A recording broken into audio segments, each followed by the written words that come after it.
Hello everyone, I am Jyoti Jha and welcome to NCERT the mind. तो आज हम पढ़ेंगे क्लास 7 की हिंदी बुक बाल महाभारत कथा का 22वां अध्याय प्रतिज्ञा पूर्ति। तो आप इसे ध्यान से सुनिए। द्रोण ने कहा, मालूम होता है यह तो अर्जुन ही आया है। आचार्य की शंका और घबराहट दुर्योधन को ठीक न लगी। तभी कर्ण बोला, पांडव जुए के खेल में जब हार गए थे तो शर्त के अनुसार उन्हें 12 बरस का वनवास और 1 बरस अज्ञातवास में बिताना था। अभी 13वां बरस पूरा नहीं हुआ है और अर्जुन हमारे सामने प्रकट हो गया है, तो डर किस बात का है। शर्त के अनुसार पांडवों को फिर से 12 बरस वनवास और 1 बरस अज्ञातवास में बिताना होगा। अजीब बात है कि सेना के योद्धा भय के मारे कांप रहे हैं, जबकि उन्हें दिल खोलकर लड़ना चाहिए।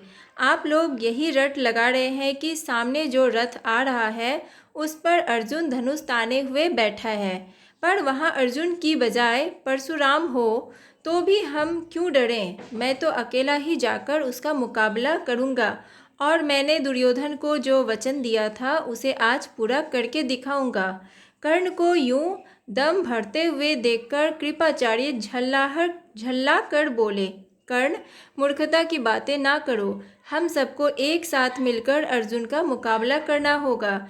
यह सुनकर कर्ण को गुस्सा आ गया। वह बोला, आचार्य तो अर्जुन की प्रशंसा करते कभी थकते ही नहीं हैं। अर्जुन की शक्ति को बढ़ा चढ़ाकर बताने की इन्हें एक आदत सी पड़ गई है।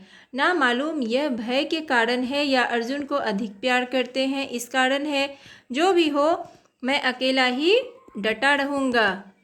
जब कर्ण ने आचार्य की यूं चुटकी ली तो कृपाचार्य के भांजे अश्वत्थामा से ना रहा गया। वह बोला, कर्ण, किया तुमने कुछ नहीं है और कोड़ी डिंगे मारने में समय गवा रहे हो। इस प्रकार कौरव सेना के वीर आपस में ही वाद विवाद तथा झगड़ा करने लगे। यह देखकर भीष्म बड़े खिन्न हुए। वह बोले, यह आपस में बैर विरोध या झगड़े का समय नहीं है। अभी तो सबको एक साथ मिलकर शत्रु का मुकाबला करना है। पितामह के इस प्रकार समझाने पर कर्ण, अश्वत्थामा आदि वीर जो उत्तेजित हो रहे थे शांत हो गए। सबको शांत देखकर भीष्म दुर्योधन से फिर बोले, बेटा दुर्योधन, अर्जुन प्रकट हो गया, वह ठीक है, पर प्रतिज्ञा का समय कल ही पूरा हो चुका है। चंद्र और सूर्य की गति, वर्ष, महीने और पक्ष विभाग के पारस्परिक संबंध को अच्छी तरह जानने वाले मेरे कथन की पुष्टि करेंगे। प्रत्येक वर्ष में एक जैसे महीने नहीं होते। मालूम होता है कि तुम लोगों की गणना में भूल हुई है, इसलिए तुम्हें भ्रम हुआ है। जैसे ही अर्जुन ने गांडीव धनुष की टंकार की थी, मैं समझ गया था कि प्रतिज्ञा की अवधि पूरी हो गई है। दुर्योधन युद्ध शुरू करने से पहले इस बात का निश्चय कर लेना होगा कि पांडवों के साथ संधि कर लें या नहीं। यदि संधि करने की इच्छा है तो उसके लिए अभी समय है। दुर्योधन ने कहा, पूज्य पितामह, मैं संधि नहीं चाहता हूँ। राज्य तो दूर रहा, मैं तो एक गांव तक पांडवों को देने के लिए तैयार नहीं हूँ। यह सुनकर द्रोणाचार्य की आज्ञानुसार कौरव वीरों ने व्यूह रचना की। उधर उत्तर ने रथ उसी ओर हाँक दिया जिधर दुर्योधन था। अर्जुन ने गांडीव पर चढ़ाकर 2-2 बाण आचार्य द्रोण और पितामह भीष्म की ओर इस तरह से छोड़े जो उनके चरणों में जाकर गिरे। इस प्रकार अपने बड़ों की वंदना करके अर्जुन ने दुर्योधन का पीछा किया। अर्जुन को दुर्योधन का पीछा करते देखकर भीष्म आदि सेना लेकर अर्जुन का पीछा करने लगे। अर्जुन ने उस समय अद्भुत रण कौशल का परिचय दिया। पहले तो उसने कर्ण पर हमला करके उसे बुरी तरह से घायल करके मैदान से भगा दिया। इसके बाद द्रोणाचार्य की बुरी गत होते देखकर अश्वत्थामा आगे बढ़ा और अर्जुन पर बाण बरसाने लगा। अर्जुन ने जरा सा हटकर द्रोणाचार्य को खिसक जाने का मौका दे दिया। मौका पाकर आचार्य जल्दी से खिसक गए।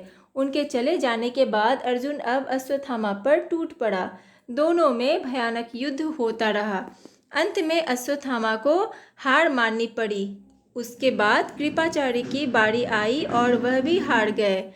पांचों महारथी जब इस भांति परास्त हो गए तो फिर सेना किसके बल पर टिकती। सारी कौरव सेना को अर्जुन ने जल्दी ही तीतर बीतर कर दिया। सैनिक अपनी जान बचाकर भाग खड़े हुए। इस भांति भीषण युद्ध करते हुए भी अर्जुन ने दुर्योधन का पीछा करना ना छोड़ा। पांचों महारथियों द्वारा अर्जुन को एक साथ रोकने का प्रयत्न करने पर भी उसे रोका ना जा सका।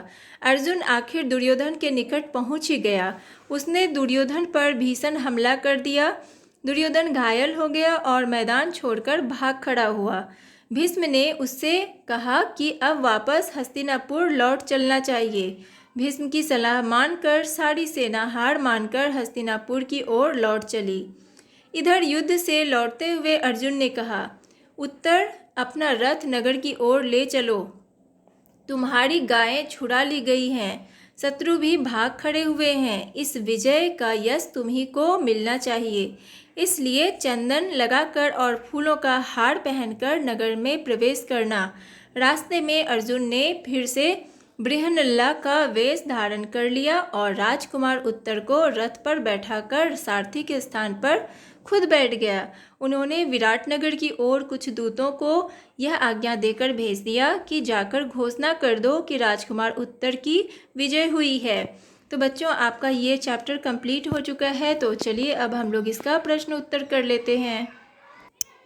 तो देखिए, अब पहला प्रश्न है कि शंख की ध्वनि को सुनकर द्रोण ने क्या शंका व्यक्त की। तो उत्तर लिखेंगे कि द्रोण ने कहा, मालूम होता है यह तो अर्जुन ही आया है। दूसरा प्रश्न, दुर्योधन ने पितामह भीष्म को संधि के संबंध में क्या कहा।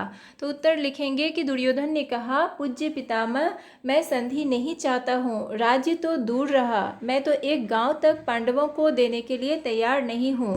तीसरा प्रश्न, किसने किससे कहा कि कर्ण मूर्खता की बातें ना करो, हम सबको एक साथ मिलकर अर्जुन का मुकाबला करना होगा। तो किसने कहा था? कृपाचार्य ने कर्ण से कहा। चौथा प्रश्न है कि कौरव सेना को आपस में ही वाद विवाद तथा झगड़ा करते देख भीष्म ने क्या कहा। तो उत्तर लिखेंगे कि कौरव सेना को आपस में ही वाद विवाद तथा झगड़ा करते देख भीष्म बोले, यह आपस में बैर विरोध या झगड़े का समय नहीं है। अभी तो सबको एक साथ मिलकर शत्रु का मुकाबला करना है। अब देखिए, पांचवा प्रश्न है कि रणभूमि में अर्जुन ने आचार्य द्रोण और पितामह भीष्म की कैसे वंदना की। तो उत्तर लिखेंगे कि अर्जुन ने गांडीव पर चढ़ाकर दो दो बाण आचार्य द्रोण और पितामह भीष्म की ओर इस तरह से छोड़े जो उनके चरणों में जाकर गिरे। इस प्रकार अर्जुन ने अपने से बड़ों की वंदना की। उसके बाद है छठा प्रश्न कि युद्ध के पश्चात अर्जुन ने राजकुमार उत्तर से क्या कहा। तो उत्तर लिखेंगे कि युद्ध के पश्चात अर्जुन ने राजकुमार उत्तर से कहा कि उत्तर अपना रथ नगर की ओर ले चलो। तुम्हारी गायें छुड़ा ली गई हैं, शत्रु भी भाग खड़े हुए हैं।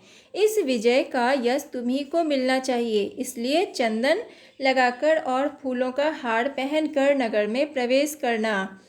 इसके बाद देखिए, सातवां प्रश्न है कि युद्ध भूमि में अर्जुन को औरत के भेष में देखकर कर्ण क्या बोला। तो देखिए, उत्तर लिखेंगे कि कर्ण बोला कि पांडव जुए के खेल में जब हार गए थे तो शर्त के अनुसार उन्हें 12 बरस का वनवास और 1 बरस अज्ञातवास में बिताना था।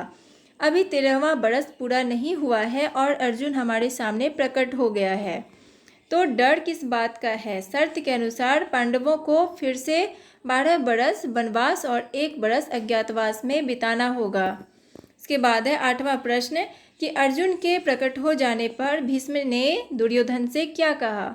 उत्तर लिखेंगे कि भीष्म दुर्योधन से फिर बोले कि बेटा दुर्योधन, अर्जुन प्रकट हो गया है, वह ठीक है, पर प्रतिज्ञा का समय कल ही पूरा हो चुका है। प्रत्येक वर्ष में एक जैसे महीने नहीं होते। जैसे ही अर्जुन ने गांडीव धनुष की टंकार की थी, मैं समझ गया था कि प्रतिज्ञा की अवधि पूरी हो गई है। दुर्योधन, युद्ध शुरू करने से पहले इस बात का निश्चय कर लेना होगा कि पांडवों के साथ संधि कर ले या नहीं। यदि संधि करने की इच्छा है तो उसके लिए अभी समय है। उसके बाद है नवा प्रश्न कि अर्जुन ने रणभूमि में 5 महारथी को किस प्रकार परास्त किया। तो उत्तर लिखेंगे कि अर्जुन को दुर्योधन का पीछा करते देखकर भीष्म आदि सेना लेकर अर्जुन का पीछा करने लगे। अर्जुन ने उस समय अद्भुत रण कौशल का परिचय दिया। पहले तो उसने कर्ण पर हमला करके उसे बुरी तरह से घायल करके मैदान से भगा दिया। इसके बाद द्रोणाचार्य की बुरी गत होते देखकर अश्वत्थामा आगे बढ़ा और अर्जुन पर बाण बरसाने लगा। मौका पाकर आचार्य जल्दी से खिसक गए। उनके चले जाने के बाद अर्जुन अब अश्वत्थामा पर टूट पड़ा। दोनों में भयानक युद्ध होता रहा। अंत में अश्वत्थामा को हार माननी पड़ी। उसके बाद कृपाचार्य की बारी आई और वह भी हार गए। इस प्रकार अर्जुन ने रणभूमि में 5 महारथी को परास्त कर दिया। तो ये था आपका प्रश्न उत्तर जो कंप्लीट हो चुका है। तो आपका चैप्टर और प्रश्न उत्तर भी कंप्लीट हो चुका है। तो आपको कैसा लगा पढ़ के मुझे ज़रूर बताइए, और अच्छा लगा हो आपको मेरा पढ़ाना तो मेरे चैनल NCERT द माइंड को लाइक सब्सक्राइब कीजिए, ताकि मेरे सारे वीडियोज़ आपके पास समय से पहुँचती रहे। और अगर आपको कहीं भी समझने में प्रॉब्लम हो रही हो तो आप मुझसे कमेंट के द्वारा भी पूछ सकते हैं। तो चलिए मिलते हैं अब हम नेक्स्ट वीडियो में। तब तक के लिए bye, take care, thanks to watch my video.